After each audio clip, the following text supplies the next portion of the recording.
Class 6 का 7 number chapter देखिए। Getting to know plants, पौधों को जानिए। पहला, शाक मतलब हर्ब्स, हरे कोमल तने वाले पौधे जैसे धनिया, पुदीना, यह क्या है? शाक है।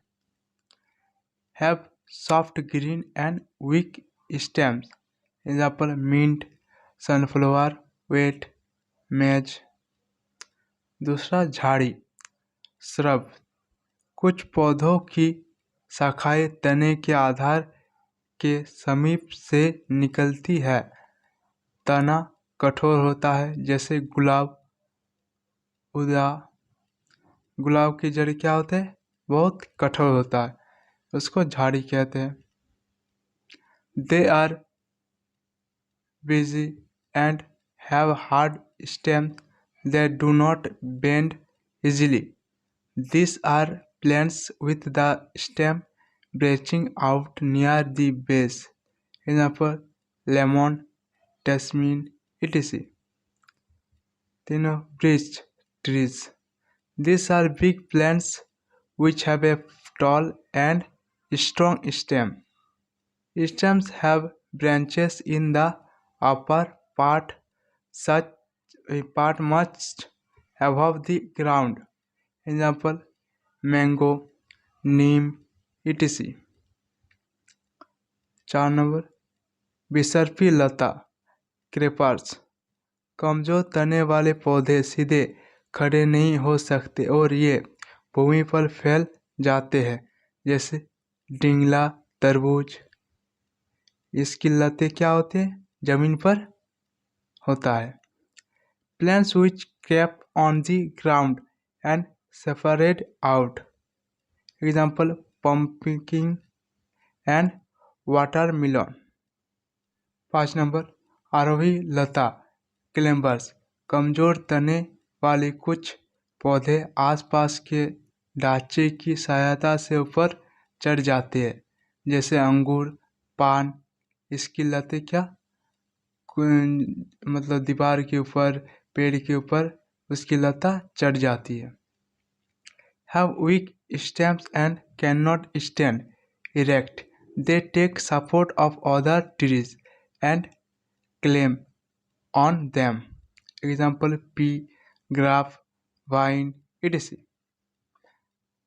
Tap roots, मूसला जड़, जिन जड़ों में एक मोटी मुख्य जड़ होती है तथा कोई छोटी छोटी पार्श्व जड़ें मुख्य जड़ से निकलती है।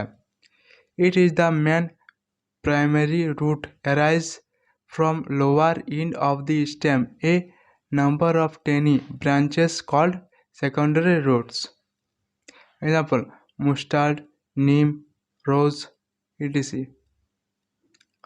दूसरा, फेवरियस रूट, रेशेदार जड़, जिन जड़ों में कोई मुख्य जड़ नहीं होती और सभी जड़ें एक समान दिखाई देती है। A bunch of roots arises from the bee of stem. Example, wheat, maize, etc. Stem मतलब तना, जो जमीन के नीचे होता है वह जड़ होता है और जो जमीन के ऊपर होता है वह तना होता है। मतलब जो पौधे के निचला हिस्सा वो क्या होता है? जड़ होता है और ऊपर का हिस्सा तना होता है। भिनेशन, सिरा विन्यास, पत्तियों में सिराओं की सजावट को सिराविन्यास कहते हैं। मतलब पत्तियों में जो सिरा होता है उसमें जो सजावट है उसे क्या कहते हैं? सिराविन्यास कहते हैं। पार्ट ऑफ फ्लावर्स, तो देखिए, पहला, पेटल्स, बादल, ये पुष्प का सबसे बाहरी चक्र होता है जो हरा एवं पत्तीनुमा होता है। ये पुष्प को कलिका अवस्था में सुरक्षित का कार्य करता है। Brightly coloured leaf like structures present inside the sepals, petals attract the insect and help in the process of reproduction. दूसरा, स्टेम्स, पुंकेसर, ये दल के अंदर पाए जाते हैं। प्रत्येक पुंकेसर में एक लंबा तंतु होता है और इसका ऊपर वाले भाग पर फूले एवं पराकोश पाए जाते हैं। They are long, thin, and needle-like structure. These are male organ of the flower. It consists of two parts, जैसे another and filament, मतलब तंतु। another का मतलब होता है पराकोश। तीसरा पिस्टिल, स्त्रीकेसर। स्त्रीकेसर पुष्प के बीच में पाए जाते हैं। स्त्रीकेसर के 3 भाग होते हैं जो वर्तिका और अंडाशय है। Carpel, it is a flash shaped organ in the center of flower. It is the female organ of the flower. It parts style stems and ovary। 8 number देखिए, बॉडी मूवमेंट, शरीर में गति। संधि मतलब जॉइंट, जहाँ 2 या अधिक हड्डियाँ का जोड़ होता है उसे संधि कहते हैं। The point where two bones meet allow movement to take place. Bones are held together by ligaments. गतिशील जोड़, मूवेबल जॉइंट। कुछ जोड़ पूर्ण रूप से गतिशील होते हैं जबकि कुछ जोड़ों में आंशिक रूप से गति संभव होती है। ये 4 प्रकार के होते हैं। It allow movement between bone and have सर्टिल्स बिटवीन देम। टाइप, पहला कंदुकखलिका संधि, बॉल्स एस स्कॉट जॉइंट। एक हड्डी का गोल सिरा दूसरी हड्डी के कटोरे जैसे सिरे में लगा रहता है। कंधे और बाह के बीच इस तरह की संधि होती है। It permit a circular movement, example the shoulder. दूसरा दुराग्र संधि, पिवोटल जॉइंट।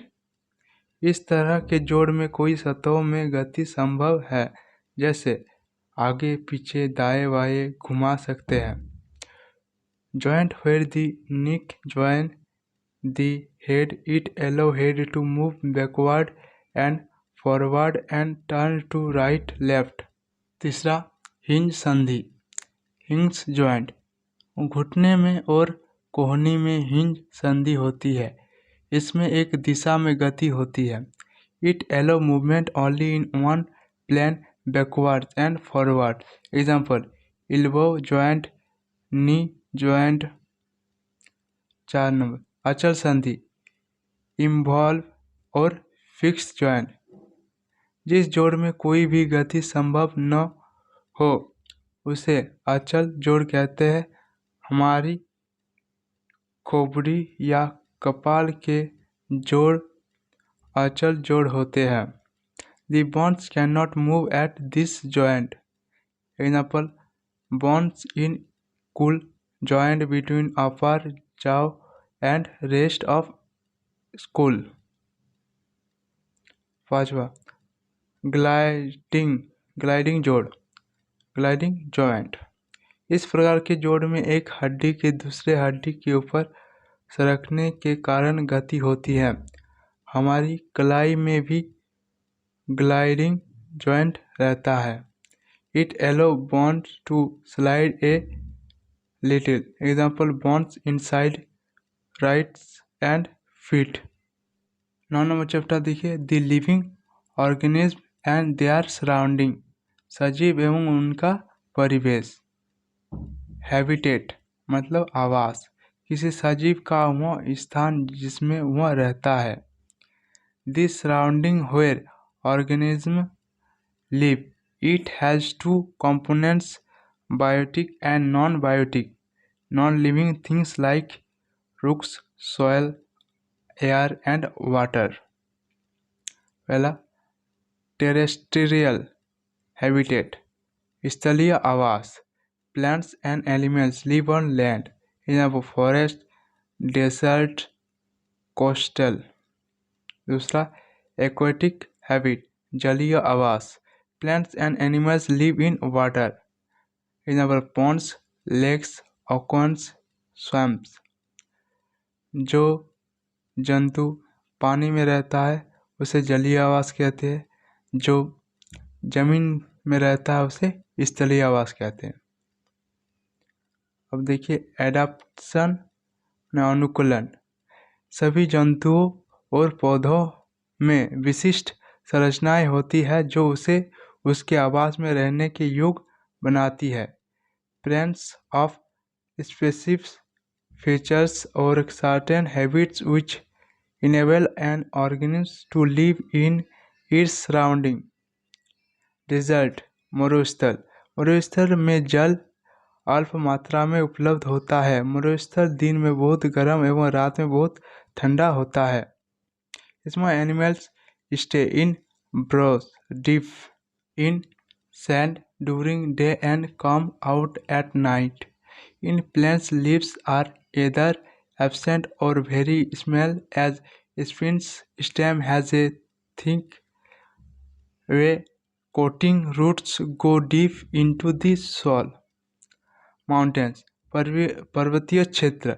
इस क्षेत्र में बहुत ठंडे होते और इनमें तेज हवा चलती है। वृक्ष शंक्वाकार शाखाएं तिरछी। Animals have thick skin or fur. Mountain goat has strong hooves. Trees are cone-shaped, having sloping branches. Leaves are needle-like. अगर वीडियो अच्छा लगे तो लाइक करिए और मेरे चैनल को सब्सक्राइब करिए।